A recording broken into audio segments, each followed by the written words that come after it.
Hello, everyone. Today I'd like to talk about Chicago, the band. Okay.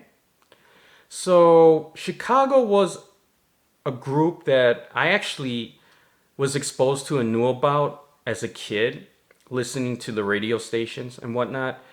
And mainly, the reason why is because Chicago was played on quite a few radio stations at the time. So, you got your classic rock, right? And then sometimes on the modern rock, they would play some classic stuff, so I would hear Chicago as well. But they would be also played on radio stations like the light rock stations, stuff that they played the 80s and 90s and so forth. So pretty much knew Chicago as a band and their music. I wasn't really into it the first time I've heard of them. And listening to their music, it was just okay. I didn't dislike them or anything. I just wasn't really into them. For classic rock, there's quite a few bands I was into before Chicago. It wasn't until in the mid 90s went to a record store in a mall and they started to sell used CDs. And they happened to sell this album that the used CDs at the time were okay. They were like $5, sometimes even less, much cheaper, at least half off the new stuff they sell. So, I actually had to ask my parents, like, hey, can I pick this up? Because I didn't really buy it. I had my parents buy it, but it was this album, Chicago 9, also known as their greatest hits. Now, this album was a total game changer in many ways for me. Okay, when I first got this album, took it home, I recognized all the songs, majority of them at least, from the listening to the classic rock and modern rock radio stations. Now, again, as I mentioned before, I knew Chicago but wasn't really into them until this album, Chicago 9.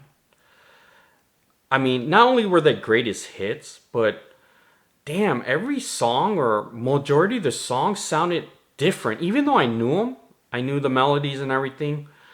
They seemed quite a bit different from what I heard from the radio station.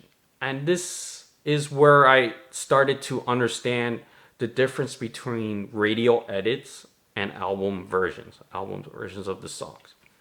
So biggest thing was 25 or 624. Now, I never really got into that song. That was probably the most frequent song that I hear from Chicago on the classic rock stations. Maybe If You Leave Me Now, maybe a close second. But 25 or 624 was it. And I was never into that song. But when I heard it for the first time on Chicago 9, it seemed like a totally different song. Oh my goodness. And the main reason why is Terry Kath. And on the radio, you barely heard Terry Kath because on the radio edits, they would cut off majority of that solo at the end, the Terry Kath solo. And I don't know, it seemed a bit shorter, quite a bit shorter. It seemed like something was skipped. Once you heard the Chicago 9, which is the full album version, and you go back and listen to the radio edit did injustice to Chicago, especially the song 2564, and let alone Terry Kath. I mean, they took out what I thought was just a mid song in 25 or 64 from the radio edit standpoint.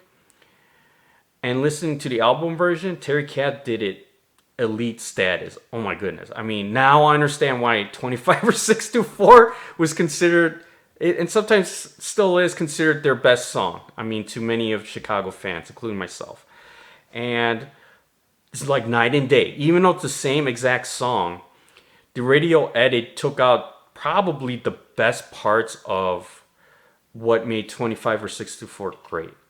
And I could say the same thing for Make Me Smile. I believe the radio edit versions, they shorten like that the music instrumental part near the end, or like the last third of it. They kind of shorten it or something. I don't know exactly what they did.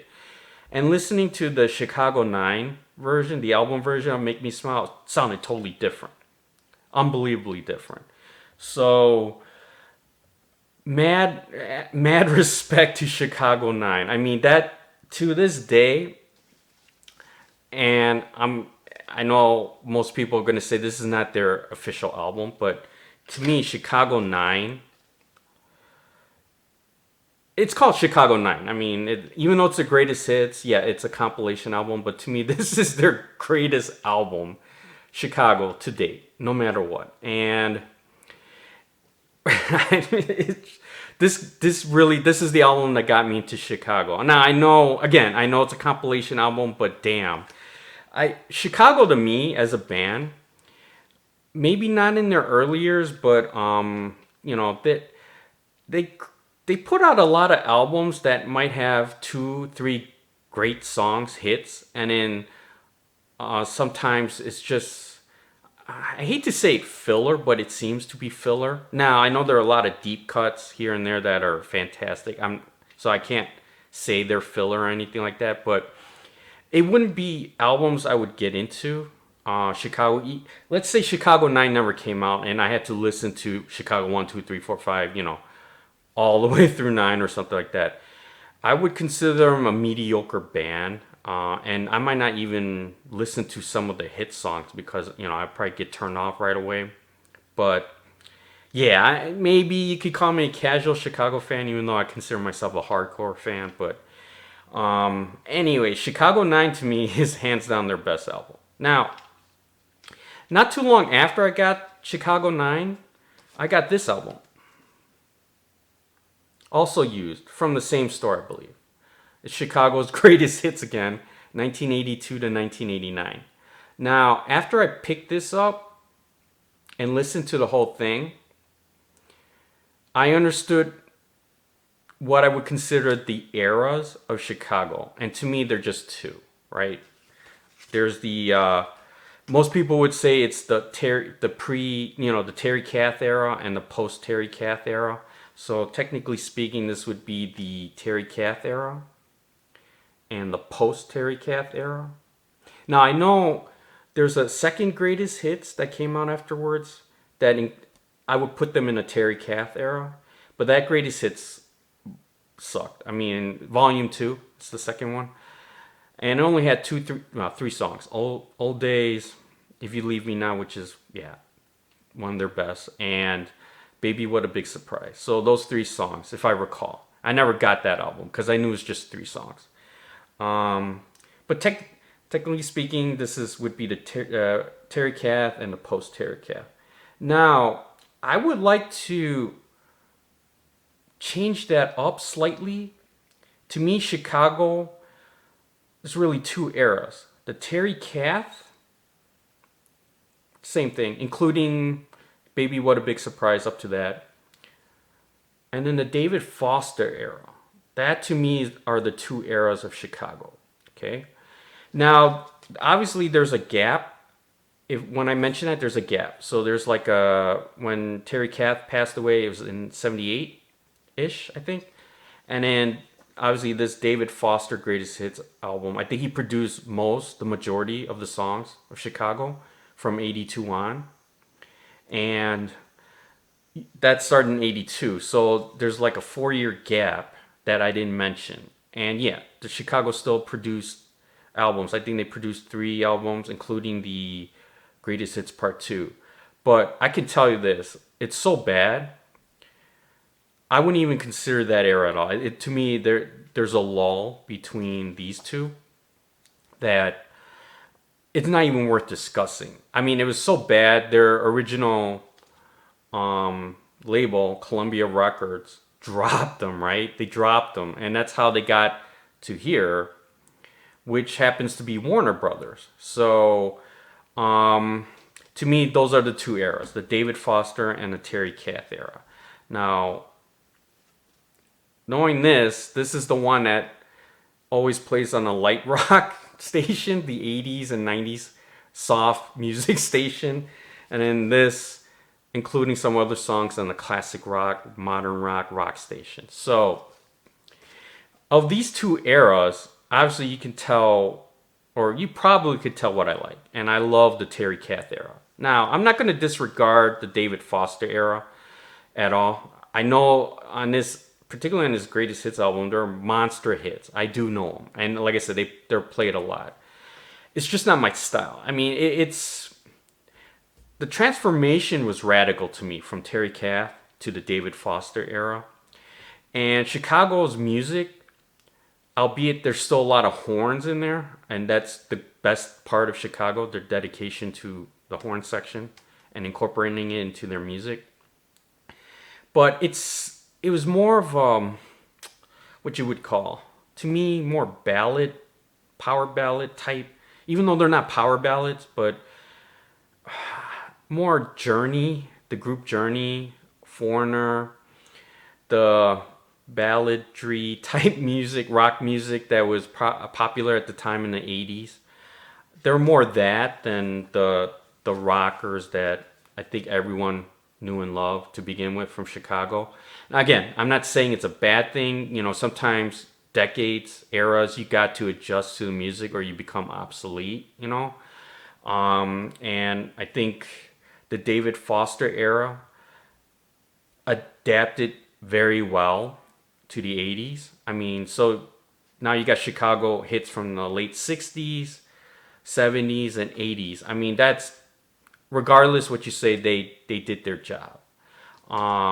But going back, I always thought the Terry Kath era was and is Chicago. The David Foster era to me is just kind of a shell and mimicry of what was going on popular in the 80s. Now, I know you may reject what I'm saying. Maybe a lot of people love the 80s, the David Foster era. So be it. I get it. They weren't hits, monster hits in the 80s for a reason.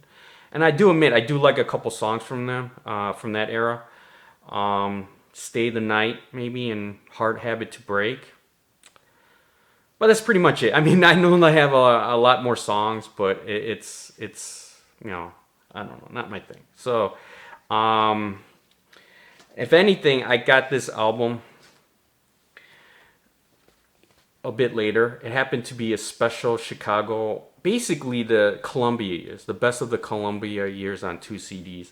And this really got me, this album. And there's a 4 CD box set of Chicago called Group Portrait that the library actually had, and I was able to borrow it. It's 4 CDs, all album versions of their songs, including some, they call it unreleased and whatnot, but pretty much all their album, what Chicago fans would consider their best songs, put onto 4 CDs. And after hearing that, I really, really appreciated a deep appreciation for Chicago, the band, so much that I consider them one of my favorite bands of all time, rock bands of all time.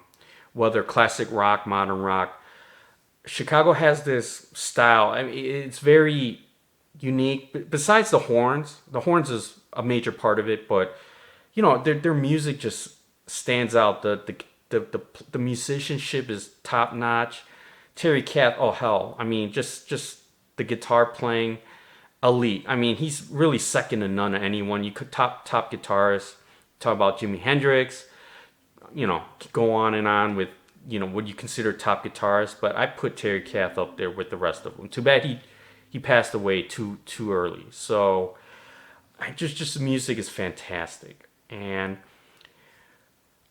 just that alone, and I'm disregarding their 80s stuff as well. So having said that, I did pick up when it came out in early 2000. I did pick up their two CD set called The Very Best, Only the Beginning, and this disappointed me, and I think you would know why. It's pretty much all the edit versions of the Terry Kath era songs on here, and I was pissed. I don't think I recall noticing it. So I after this, this is basically the greatest hits of the radio edits of Chicago. Now, I did pick up these 2 CDs later on, and I highly recommend it. If you're a casual Chicago fan or starting to get into it and you want to know their entire catalog, all their hits from the late 60s through the 80s, definitely get these 2.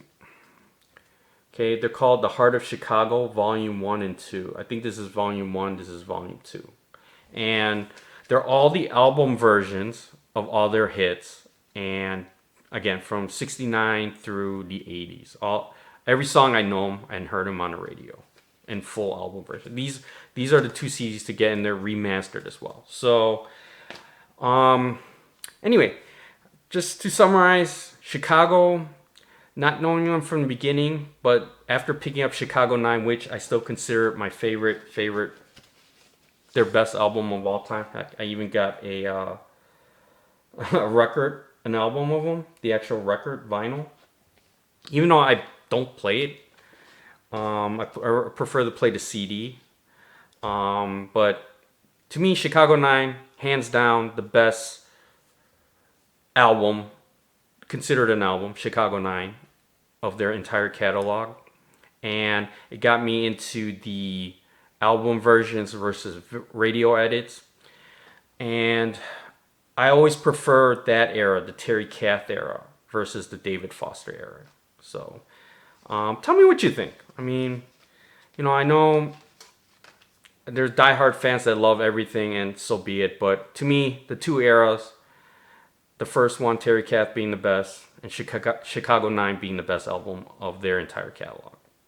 Discuss. Tell me what you think. Appreciate it. Thank you. Bye.